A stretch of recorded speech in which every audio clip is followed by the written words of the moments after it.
The clock on the dashboard hit 2 a.m. David was driving through the winding mountain pass, the only soul on a road swallowed by shadows. The dense forest on either side felt like it was closing in, and the only sound was the low hum of his car's engine. Suddenly, his headlights caught a figure standing by the bend. It was an elderly man dressed in a pristine white kurta pajama, holding a tattered cloth bag. His face was a map of deep wrinkles, and his eyes were fixed on the road. David pulled over. "It's late, sir. Where are you headed?" The man's voice was a low, rasping whisper.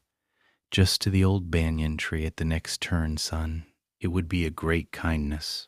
The moment he shut the door, the air inside the car turned ice cold. David shivered, checking his heater, but it was working perfectly.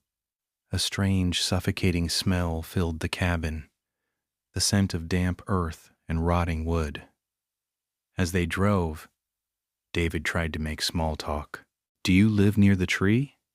Silence. David glanced at the rearview mirror to check on his passenger. His heart skipped a beat. The back seat was empty. Panicked, David whipped his head around. The old man was sitting right there, staring out the side window with wide, unblinking eyes. David turned back to the road, his hands trembling on the wheel. He looked at the mirror again. Empty. He looked back at the seat. The man was still there. David's breath hitched. He realized that the reflection in the mirror wasn't lying. There was no physical body behind him. Suddenly, the cold air brushed against the back of David's neck. The rasping voice whispered right into his ear, though the man hadn't moved an inch. "If you look in the mirror, you won't see me, but if you look back, I will always be behind you." Terrified, David slammed on the brakes. The car screeched to a halt, tires smoking. He scrambled out of the car and yanked the back door open.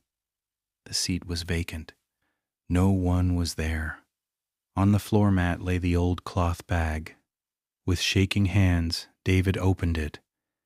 Inside was a framed, decaying photograph of the same old man. At the bottom, a handwritten note read, "Died, March 24th, 1980, waiting for a ride home."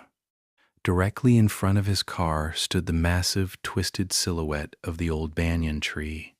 Hanging from one of its low branches was a tattered white cloth swaying in a wind that David couldn't feel.